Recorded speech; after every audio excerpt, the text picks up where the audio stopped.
우리 옆에 계신 분하고 한번 인사할까요? 사랑합니다, 축복합니다, 이렇게 왼쪽 오른쪽. 우리 한 번 더 고백하실 때 이렇게 고백합시다. 하나님 살아계십니다. 우리 믿음으로 옆에, 양옆에, 앞에, 뒤에 하나님 살아계십니다, 이렇게 믿음으로 선포합시다. 하나님 살아계십니다. 아멘이시죠? 우리가 오늘 금요기도회로 모였는데 저는 그렇게 생각합니다. 수요 기도회든 금요 기도회든 명칭은 기도회, 기도 모임이잖아요. 기도 모임인데 저는 예배라고 생각해요. 모든 시간들이 다 예배라고 생각합니다. 예배라는 게 특별히 어떤 형식을 갖추어서 드려야지만 그게 예배가 아니라 우리가 주의 이름으로 모여서 하나님의 은혜를 갈망하며 하나님 앞에 나아가는 그 모임, 그 시간, 그건 다 예배라고 생각해요. 가령 제가 예전에 어떤 선교단체에 잠깐 있었거든요. 한 5년? 더 된 것 같아요. 예수전도단이라는 선교단체에 있었는데 제가 이제 그 중앙아시아 카자흐스탄이라는 나라에 이제 우리 팀을 데리고 이제 단기 선교를 갔는데 잘 아시겠지만 이 카자흐스탄, 우즈베키스탄, 키르기즈스탄, 예전에 이제 구소련에서 다 독립된 독립국가들이잖아요. 거기 가면 물론 러시아 정교회가 아주 이렇게 충만하지만 무슬림들이 참 많아요. 이슬람권. 그래서 공항에 도착하자마자 사실 제가 어떤 특별한 어떤 그런 영적인 어떤 내공이 있어서 그런 게 아니라 우리 믿는 사람들은 다 그럴 거예요. 아마 영적인 어떤 그런 그 뭐라 그럴까요? 이 도전이라 그럴까요? 분위기가 완전히 다른 거죠.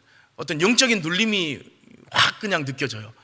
그래서 우리 팀이 도착하자마자 모여서 이제 대적하고 기도하고, 그리고 이제 현지 선교사님 만나가지고 몇 달 동안 이제 체류하면서 모임도 하고 예배도 하고 이제 그렇게 무너진 예배를 세운 그런 기억이 있는데, 우리가 아무리 열심히 준비를 하고 기도를 많이 하고 그러고 이제 그 땅에 갔지만 우리 팀 안에서 이런저런 어떤 분란이 있는 것이에요.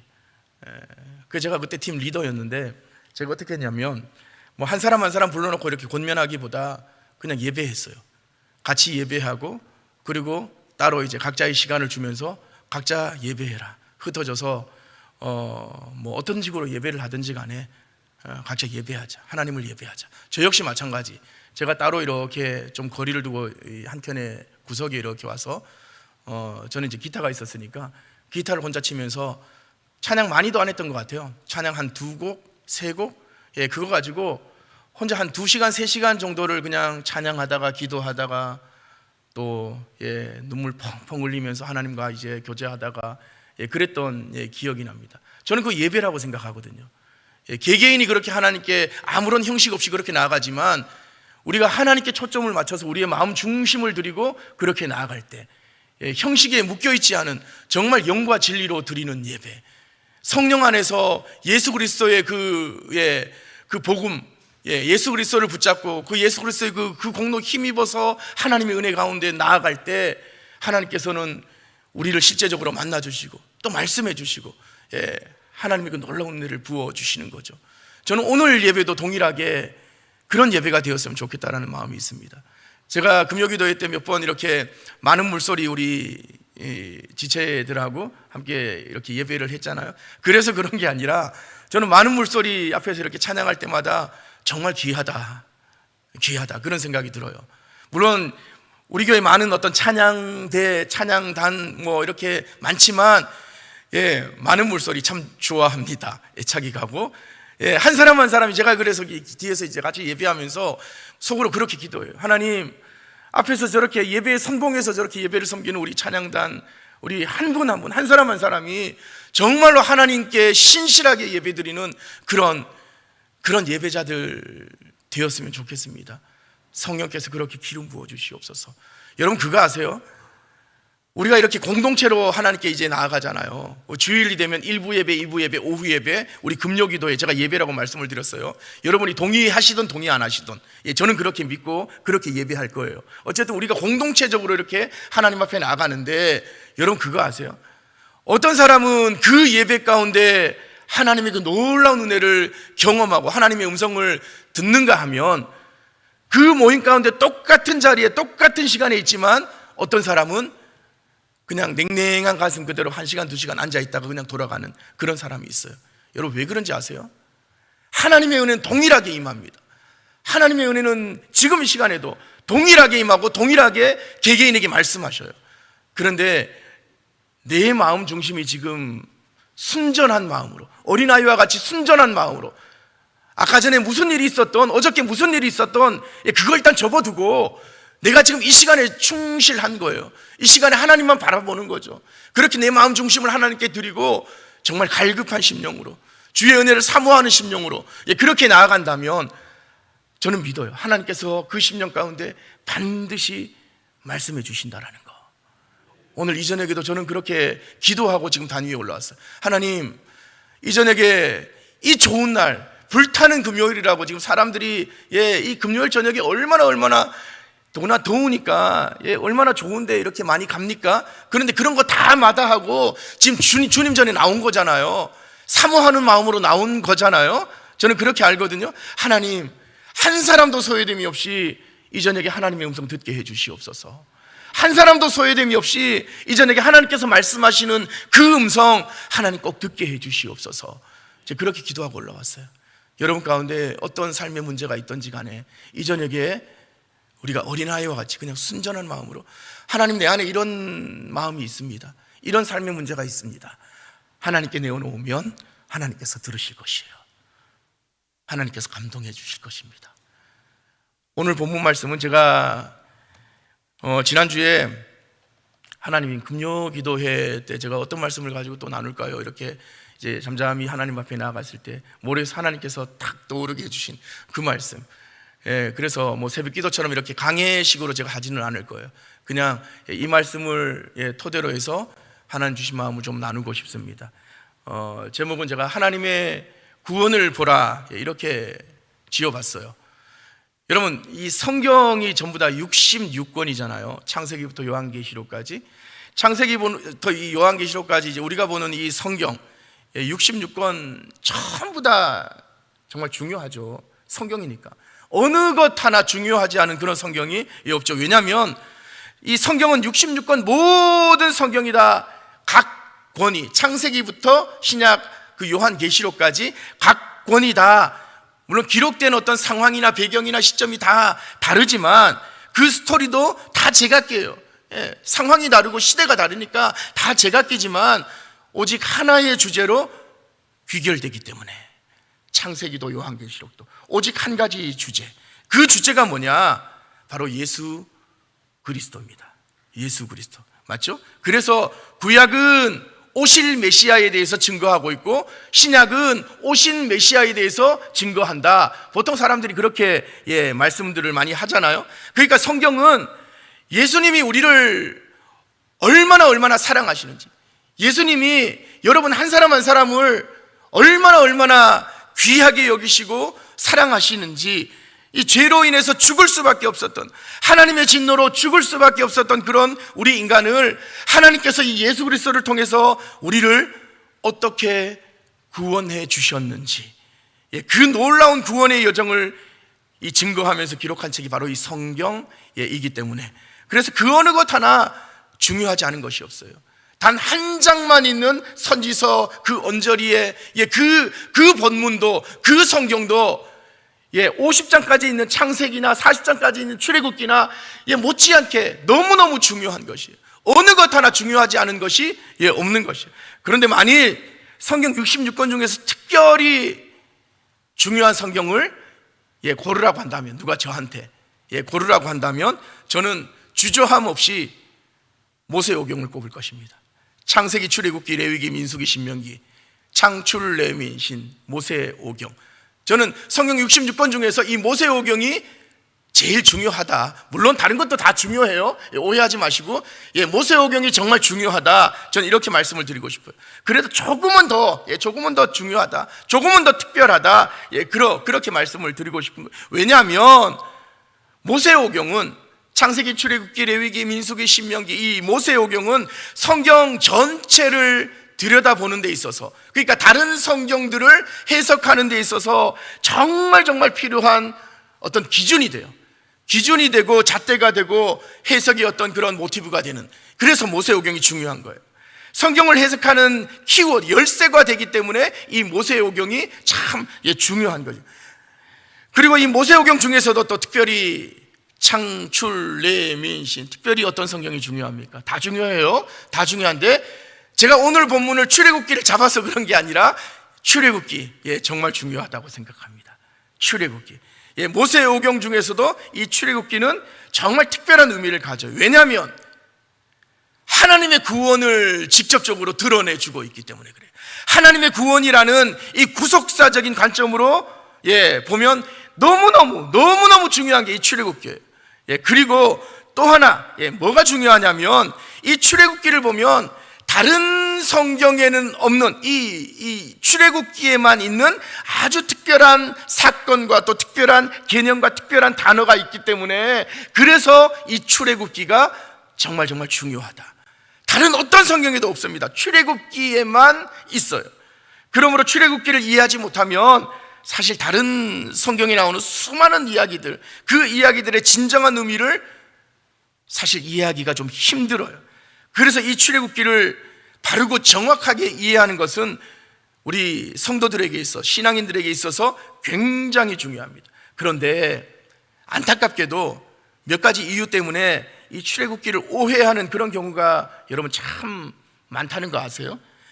여러분 참 아이러니하게도 이 출애굽기를 오해하게 만드는 대표적인 사건, 그게 뭔지 아세요? 이 출애굽기, 이 성경을 이해함에 있어서 때로는 오해를 불러일으키는 그런 요소, 그런 사건, 그 사건이 뭐냐면 출애굽기를 오해하게 만드는 가장 대표적인 사건, 그게 뭐냐면 바로 출애굽이에요. 출애굽 사건. 이게 바로 출애굽기서 이 전체 이 성경을 해석하는데, 이해하는데 가장 오해를 가져다주는 사건이라고. 이스라엘 백성들이 애굽에서 나온 이 출애굽 사건, 이 장정만 몇 명이냐? 장정만 60만 명. 민수기에 보니까 60만, 제가 정확하지 않아요. 60만 1500인가 하여튼 그래요. 어쨌든 60만, 60만이라고 보통 그래요. 출애굽한 그 장정들만, 그러니까 그때 당시에는 인구 계수를 할 때 어린아이들, 여자들은 이 계수에서 뺐어요. 그래서 이 장정만 60만이니까 이 어린아이들과 또 누굽니까? 다들 결혼을 했으면 그 와이프, 아내들도 있을 것 아니에요? 그러니까 다 합치면 적어도 한 집에 한 두세 명 자녀들까지 있다. 그렇게 가정한다면 최소 200만 명. 200만 명에서 250만 명. 그러니까 200만 명, 250만 명이나 되는 그 어마무시한 어떤 그 사람들이 출애굽, 하나님의 놀라운 그 기적, 하나님의 놀라운 이끄심으로 애굽을 빠져나온 거예요. 그런데 이 출애굽 사건이 오히려 출애굽기를 오해하게 만드는 가장 대표적인 그런 사건이라는 거예요. 왜 그러냐? 자, 보세요. 출애굽 사건은 성경에 언급된 하나님의 기적 중에 단연 최고입니다. 최고 중에 최고가 아니라 단연 최고예요. 물론 여러 가지 어떤 기적들이 성경에 많이 나오잖아. 빼곡하게 나옵니다. 예를 들어서 창세기 1장부터 천지를 창조하신 그 천지 창조 사건, 얼마나 무에서 유를 창조한 하나님이시니까 얼마나 위대한 사건입니까? 이 기적 중에도 기적이죠. 그런데 이 출애굽도 동일하게 그거 못지않게 너무너무 중요한, 너무너무 위대한 어떤 기적이라고요. 기적 중에 하나가 정말 최고, 단연 최고의 어떤 그런 기적. 그런데 이 정말 의미가 있어요, 이 출애굽 사건이. 근데 이 성경에서 출애굽 사건이 아무리 특별한 사건이고 중요한 기적이라고 해도 출애굽기서의 핵심은 아니다라는 거예요. 이해가 되세요? 출애굽기, 그러니까 이 성경에서 핵심적인 사건은 출애굽 사건이지, 당연히 그렇게 많이들 이해를 하시는데, 그런데 그게 아니다라는 거예요. 물론 출애굽 사건이 출애굽기에서 너무너무 중요한 사건이지만 그건 분명해요. 하나님의 기적 중에 최고의 기적이지만, 그러나 이것이 출애굽기서의 핵심은 아니다라는 거예요. 출애굽기의 핵심은 다른 거예요. 출애굽기서의 핵심은 출애굽 사건이다, 이거 자체가 오해다라고 제가 지금 먼저 말씀을 드리는 거예요. 물론 책 제목에서 이런 오해를 가져다 주는 것 같아요. 출애굽기서 이러니까 우리말 이 개역 성경에는, 물론 히브리 성경에는 그 명명하는 바가 달라요. 근데 출애굽기서 이러니까 야, 당연히 출애굽기서에서는 이 메인 이벤트가 이 출애굽 사건 아니겠냐. 사람들은 그래서 이 출애굽 사건만 이해하면 다른 건 그다지 이해하지 않아도 된다, 그렇게 생각하는 경향성이 있더라고요. 그래서 정말 이 출애굽기에서 말하고자 하는 그 핵심 메시지, 메인 아이디어, 이거를 놓치는 경우가 왕왕 있더라는 거예요. 여러분 기억하세요. 출애굽 사건은 너무 중요한 사건임에는 분명하지만 출애굽기 핵심은 아니다. 그래서 제가 이 이야기를 좀 오늘 하면서 같이 이 말씀 붙잡고 기도를 하기를 원하는 것이, 그러니까 출애굽 사건이 하나님의 구원의 전부를 나타내는 양 착각하시는 분들이 많은데, 그런데 이 출애굽 사건이 하나님의 그 구원, 하나님의 구원을 보라, 하나님의 그 구원의 전부를 나타내지는 않는다는 거예요. 출애굽은 그냥 하나님의 구원 사역의 일부일 뿐이에요. 그냥 시작일 뿐이다라는 거예요. 그런데 마치 출애굽이 하나님의 그 구원의 전부를 의미하는 것처럼 구원의 목적인 양 그렇게 이해하시는 성도들이 꽤나 있어요. 절대로 그렇지 않아요.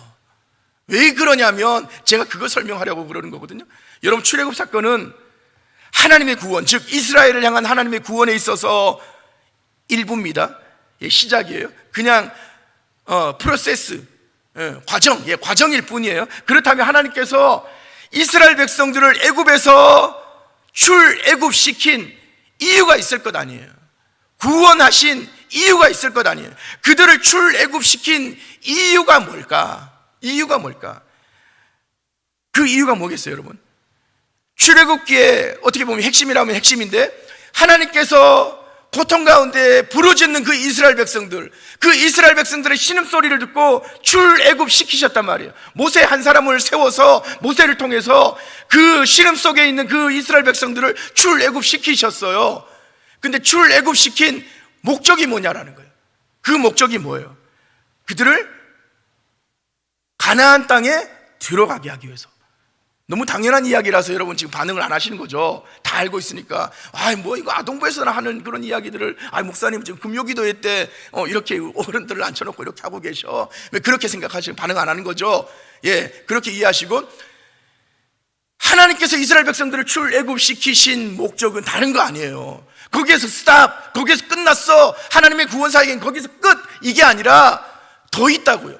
하나님께서 약속하신 땅 가나안 땅에 들어가게 하기 위해서 하나님은 이스라엘 백성들을 출애굽시키셨다고. 그러므로 가나안이 없는 출애굽은, 가나안 땅이 없는 출애굽은 그건 구원이 아니다. 이해되세요? 가나안이 없는 출애굽은 그거 자체가 구원이 아닌 것이에요. 출애굽한 이스라엘 백성들이 가나안 땅에 들어갈 수 없다면 여러분 어떻게 되겠어요? 한번 상상해 보자고. 만약에 출애굽했어요, 이스라엘 백성들이. 자그마치 200만 명, 250만 명이나 되는 어린아이들 포함해서, 유부녀들 포함해서 그 많은 그 이스라엘 백성들이 출애굽을 했는데 가나안 땅, 하나님께서 약속하신 그 가나안 땅이 없다고요. 거기 못 들어가요. 그럼 어떻게 되겠어요? 일평생 그냥 광야에서 살아야 되겠죠. 사막 한가운데서 유리방황하면서 그렇게 사는 거예요. 물도 없어요, 음식도 없어요, 땡볕에. 요즘 우리가 덥다 그러는데 사막 혹시 가보신 분? 우리 권사님 저기 한번 얼마 전에 다녀오셨죠? 거기 어디냐? 갑자기 기억이 안 나는데 아랍에미리트 맞나요? 그쪽에. 사막 한가운데 가면 정말 그 뜨거운 그 태양빛이 정말 사람을 막 죽일 정도로 너무너무 그 이글거리는 그 태양, 너무너무 더운 거죠. 뜨거운 거예요, 덥다 못해. 그래서 물도 없고 음식도 없고 그늘도 없어요. 그늘도 없고 집도 없고 학교도 없고, 우리 아프면 빨리 병원을 가야 돼. 병원도 없고 마트도 없고 편의점도 없고 아무것도 없어요. 그냥 사막, 황량한 사막, 아무것도 없는 그런 광야에서 일평생 방황하면서 살 수밖에 없는 거죠. 그러므로 가나안이 없는 출애굽은 오히려 뭐예요? 심판인 거죠. 가나안이 없는 출애굽은 그 자체로 하나님의 심판인 거예요. 저주인 거예요. 저주. 그러니까 여러분 꼭 기억하세요. 하나님께서 이스라엘 백성들을 애굽에서 출애굽시키신 목적, 건져내신 목적, 그들을 출애굽시킨 그 목적은 그들을 가나안 땅에 집어넣기 위해서. 그거예요. 그거. 그러므로 하나님의 구원은 이 두 개를 아주 균형 있게 살펴보는 게 참 중요합니다. 그러니까 구원의 두 측면 뭐냐? 무엇으로부터의 구원이냐, 무엇으로의 구원이냐, 이 두 가지 측면이 균형을 이루어야 돼요. 여러분, 하나님의 구원은 한쪽 측면만 있으면 그건 구원이 아니에요. 아닌 것이. 두 가지 측면 다 있어야 돼요. 무엇으로부터의 구원과 무엇으로의 구원, 이 두 가지가 다 있어야 돼요. 오늘 출애굽기에서 무엇으로부터의 구원, 이게 뭡니까? 출애굽이죠. 애굽으로부터의 구원, 애굽에서 나오는 거예요. 애굽으로부터 출애굽 나오는 거, 애굽에서 건짐 받는 거. 구원이라는 그 성경적 의미 자체가 건짐 받다 이거잖아요. 건짐 받다. 애굽으로부터, 애굽의 그 가혹한 그 폭정, 거기에서부터, 고통에서부터 건짐 받는 거. 애굽으로부터의 구원인 것이. 그러면 무엇으로의 구원은 바로 가나안 땅에 들어가는 것, 이게 무엇으로의 구원이 되겠죠. 그러나 하나님께서 우리 이 아브라함과 이삭과 야곱에게 약속하셨던 바로 그 약속의 땅, 가나안 땅, 그걸로 들어가는 것이 구원의 목적이에요. 구원의 완성인 거죠.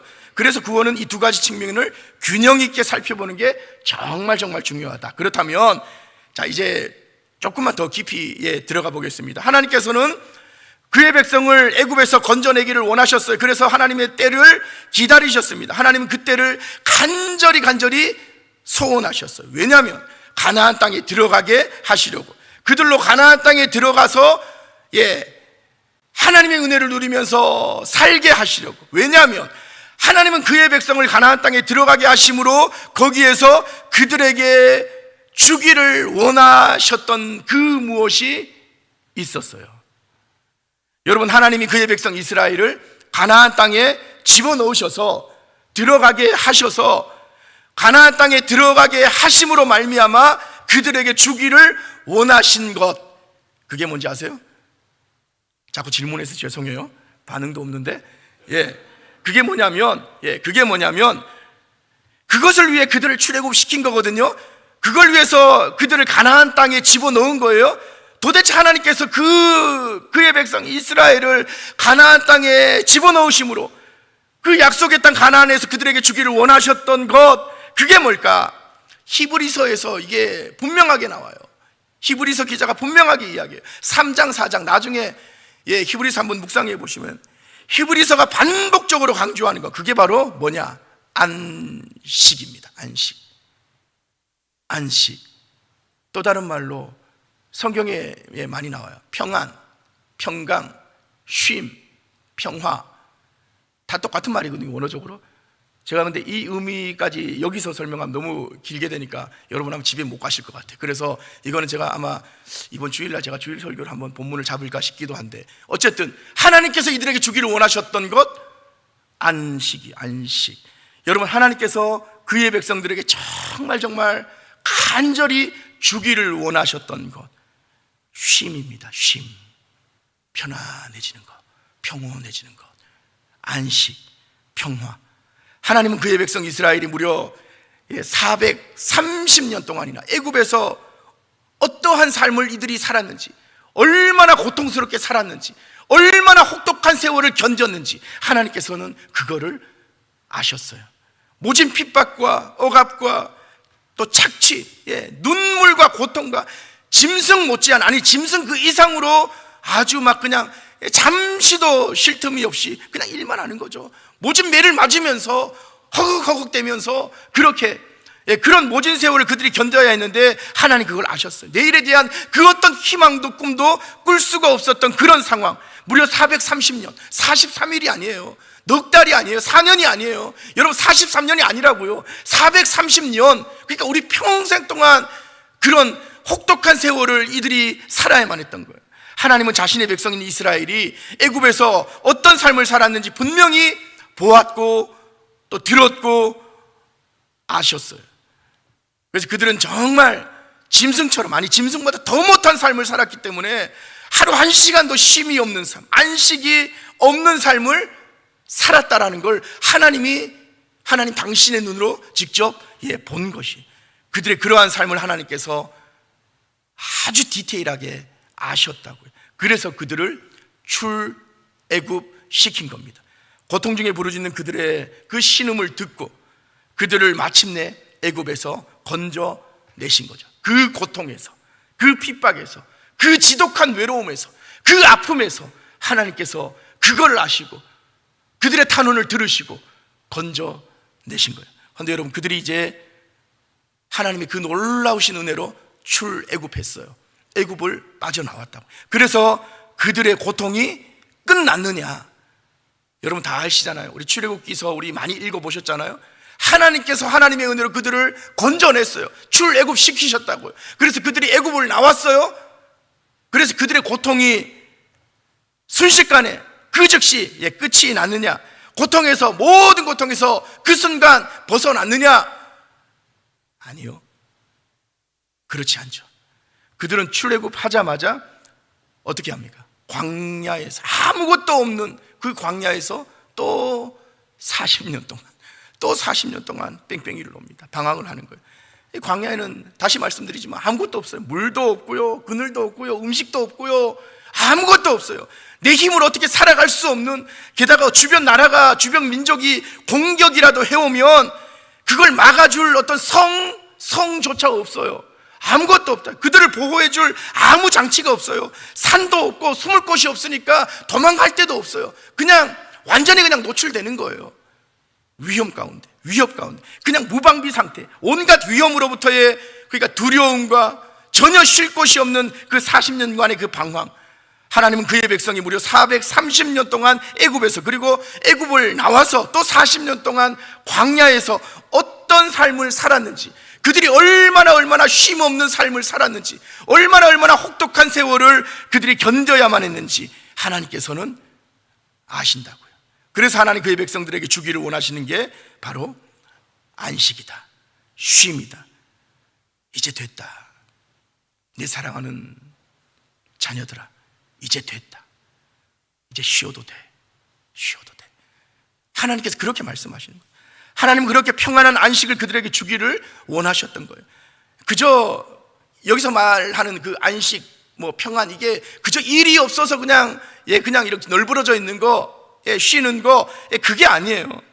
그 자체로서 우리의 영혼이, 몸과 영혼이 평온한 상태, 그 어떤 고통도, 그 어떤 힘듦도 없이 그동안 그들의 마음을 짓눌렀던 마음속 부담감, 두려움, 아니면 수치, 모멸감, 그 모든 것들, 그 어떤 것도 이제는 그들을 가두지 않고 그저 기쁨을 누리면서 자유한 상태, 그런 쉼, 그런 안식을 하나님은 그들에게 주기를 원하셨다는 거예요.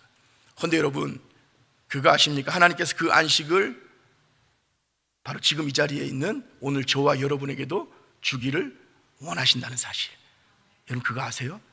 이거 믿으셔야 돼요. 믿음으로 하나님의 이 약속의 말씀 여러분 붙잡으셔야 돼요. 하나님은 우리에게도 동일하게 쉼을 주기를 원하세요. 왜냐하면 하나님이 오늘 우리의 삶을 아셔요.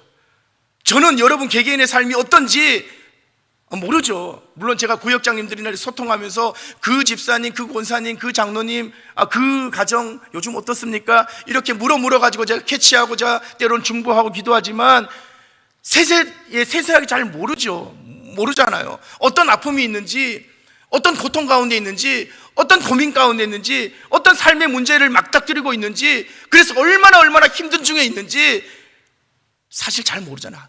목회자들도 사실 한계가 있잖아. 잘 몰라요. 그런데 하나님은 아시는 것이에요. 하나님이 오늘 우리의 삶을 아세요. 이스라엘 백성들이 애굽에 있을 때 그 애굽 같은 삶, 오늘 우리의 삶이 말입니다. 그 애굽 같은 삶, 또 광야, 어떤 분은 광야 같은 삶을 지금 살고 계시는 그런 분 있으실 거예요. 그래서 하나님은 오늘 저와 여러분에게도 안식을 주기를 원하신다는 겁니다. 여러분, 애굽이 어떤 곳인지 아세요? 애굽은 이스라엘 백성들에게서 모든 것을 그냥 다 빼앗아 갔습니다. 이스라엘 백성들의 정체성, 아이덴티티, 하나님의 거룩한 백성이라는 그 정체성마저 다 뺏어 갔어요. 완전히 생각나지 않도록 완전히 짓밟아 놓았어요. 이스라엘 백성들은 거기서 자기가 누군지조차 완전히 그냥 새까맣게 잊어버렸어요. 4년이 아니라 40년이 아니라 430년이라니까요. 거기서 자기가 누군지 알았다면 그저 노예라는 정체성? 나는 노예야. 왜? 노예로 태어나서 노예로 죽으니까. 우리 부모님도 노예였고 우리 할아버지 할머니도 노예였고, 노예 가문에서 내가 태어났으니까 나는 그렇고 원래부터 노예야. 그냥 그게 다예요. 그게. 그러니 태어날 때부터 노예라는 그 세계관 속에서 살아간 거예요. 그러니 노예 따위가 뭘 알 수가 있겠습니까? 이스라엘 백성들은 애굽에서 자신들의 과거를 완전히 그냥 잃어버렸어요. 내가 누군지 자기의 정체성을 완전히 그냥 빼앗겨 버린 겁니다. 당신 노예에게 있는 건 뻔하잖아요. 성경에 읽어보면 구체적으로 나오죠. 우리가 근데 성경이 나오지 않아도 노예 그러면 이 당시 노예는 정말 처참했어요. 우리가 가끔 이제 어떤 동물, 요즘은 그런 데가 잘 없지만 예전에 지금 식용견 이제 폐지한다고 많이 하잖아요. 제가 예전에 부산에 한번 갔더니 어떤 구포 시장 쪽에 가니까 식용견 이런 말씀드려 죄송합니다. 동물 애호가님들 많이 계실 텐데, 개를 이 뜬장이라고 그러죠. 철창에다가 이렇게 가둬서, 근데 그 뜬장 안에 개가, 그 좁은 그 공간 안에 개가 진짜 한 10마리 15마리 막 빼곡하게 있는 거예요. 거기서 그냥 움직이지도 못하고. 근데 걔네들은 거기서 그렇게 살아요. 그렇게 살다가 거기서 먹기도 하고 배설도 하고 다. 근데 이 당시, 제가 나중에 기회가 되면 이거 말씀드리고 싶은데, 이 당시의 노예 생활이 그러했어요. 그러니까 사람이 그냥 어떤 우리 집에 가사 일을 도와주는 어떤 가사 도우미 이 정도로 생각하면 안 돼요. 여기서 말하는 노예는 그냥 물건 취급받았다고요. 그 개처럼 짐승 취급 받은 그런 노예. 그 노예의 삶이라는 게 그랬어요. 억압과 착취와 그냥 반복되는 고통, 수치와 모욕과 나를 비참하게 만드는 온갖 것들, 그게 전부였다고. 다른 그 어떤 것도 없어요. 근데 여러분, 그런 애굽이 오늘 우리에게도 있지 않습니까? 여러분에게도 그런 애굽이 있지 않아요? 저를 포함해서 우리에게도 애굽이 있는 것이에요. 오늘 우리 안에 남아있는 과거의 상처 있잖아요. 그래서 그 과거 그 상처 때문에 늘 어떻게 모임 안에서 관계가 온전치 못해요. 이건 심리학적으로, 상담학적으로 과거의 상처가 제대로 해결되지 않으면 오늘의 현실 속에서 건강한 관계를 하지 못. 이거는 그냥 정설이에요. 그래서 누군가가 하고 이렇게 상담을 할 때 먼저 들여다보는 것이 너의 어린 시절 어떻게 자라왔니? 이거부터 먼저 캐치하는 거거든요. 저도 이제 상담 공부를 할 때 실제로 그렇게 제가 배웠어요.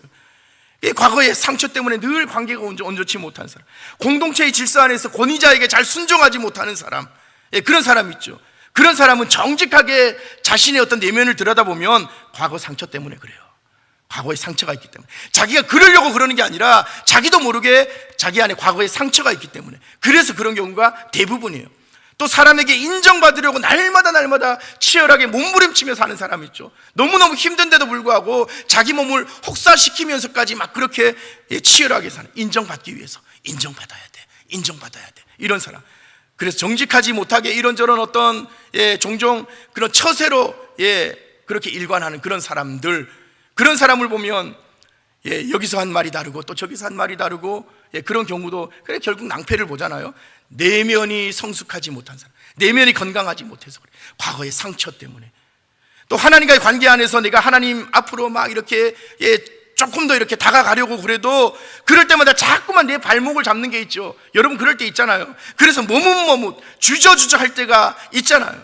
내 안에 두려움, 거절감, 수치심, 어떤 모욕, 억울함, 또 나의 이런저런 어떤 그런 육체적인 심적인 어떤 그런 연약함, 그래서 하나님과의 관계 가운데 늘 넘어지고 쓰러집니다.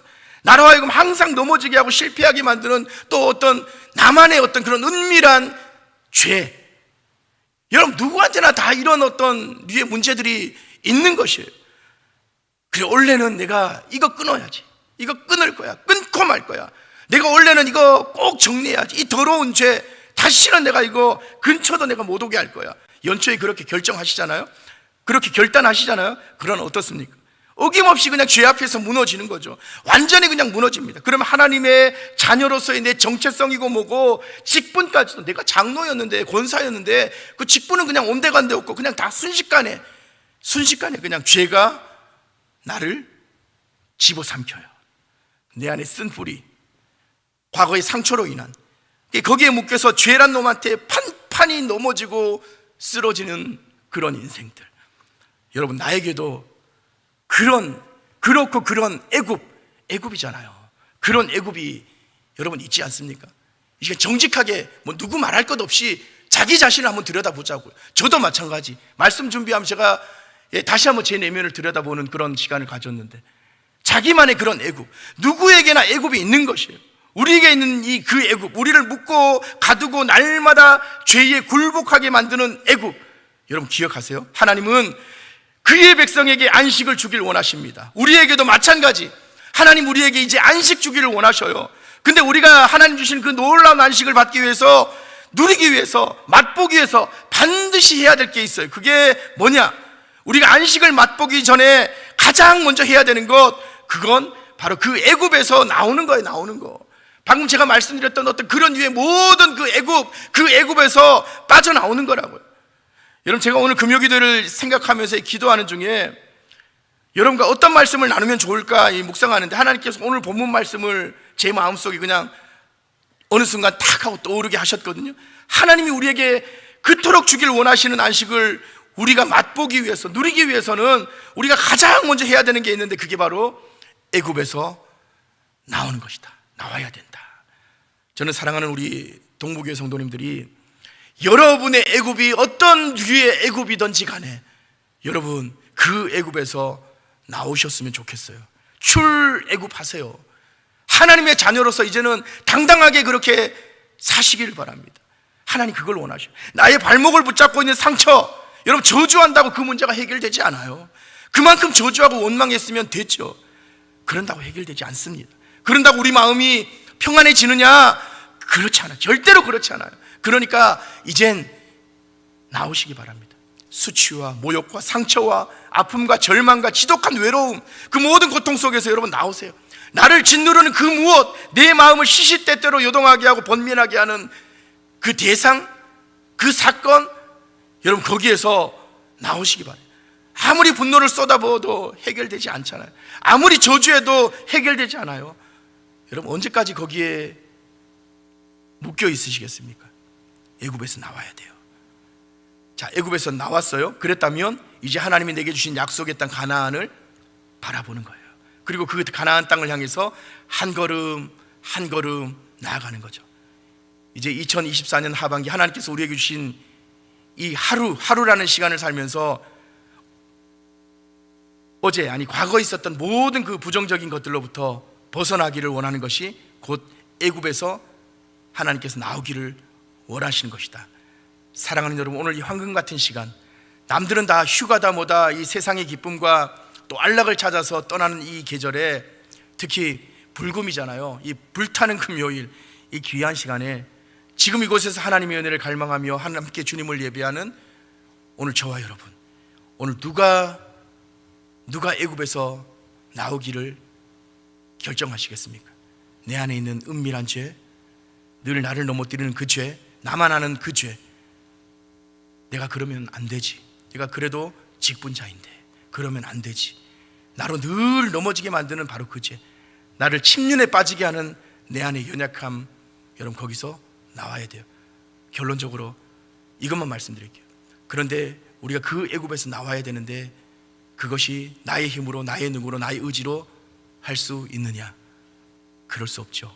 우리가 이미 아는 것처럼 오직 하나님의 은혜로 우리가 있는 그 애굽에서 우리는 출애굽할 수가 있습니다. 하나님께서 그러기를 원하셔요. 그래서 우리가 이전에 기도할 때, 물론 여러분 가지고 나오신 기도 제목들 많잖아요. 그런데 저는 그렇게 하고 싶어요. 그 기도 제목들 일단 잠깐만 보류하고 하나님의 은혜를 먼저 구하면서 기도했으면 좋겠다는 마음이 있습니다. 하나님, 내 상황 가운데 있는 이런 내 상처와 수치와 모멸감과 예전에 그 상처로 인한 그 억울함, 그 원망, 그 분노, 여전히 나도 몰랐는데 내가 내 자신을 정직하게 들여다보니까 여전히 거기에 묶여 있음을 제가 발견했습니다. 하나님, 이제는 제가 출애굽하고 싶습니다. 하나님, 하나님의 은혜로 저를 덮어주십시오. 제 힘으로는 안 됩니다. 제 의지로는 안 됩니다. 하나님의 은혜가 제 안에 충만히 부어져서 그 모든 어떤 상처와 아픔과 그 모든 고통에서 이제는 출애굽하는 그런 놀라운 하나님의 기적을 경험하게 해주시옵소서. 그래서 이 저녁에 함께 기도하고 싶거든요. 먼저 하나님의 은혜를 구하면서 우리 찬양에 하나 하면서 주님 앞으로 한번 나갈까요? 예수의 이름으로 나는 일어서리라 하는 찬양이 있어요. 우리 가사를 생각하면서 우리의 결단, 우리의 고백을 담아서 하나님, 하나님의 은혜로 내가 다시금 일어서기를 원합니다. 주님의 은혜로 내가 다시금 나의 모든 상처와 아픔들 이제는 청산하고 나를 묶고 있는 그 모든 것들 이제는 내가 과감하게 벗어버리고 주님을 향해서 하나님의 거룩한 자녀로, 하나님의 거룩한 자녀로서의 명예를 지키며 당당하게 그렇게 살기를 하나님 원합니다. 하나님, 이 저녁에 은혜를 부어주시옵소서.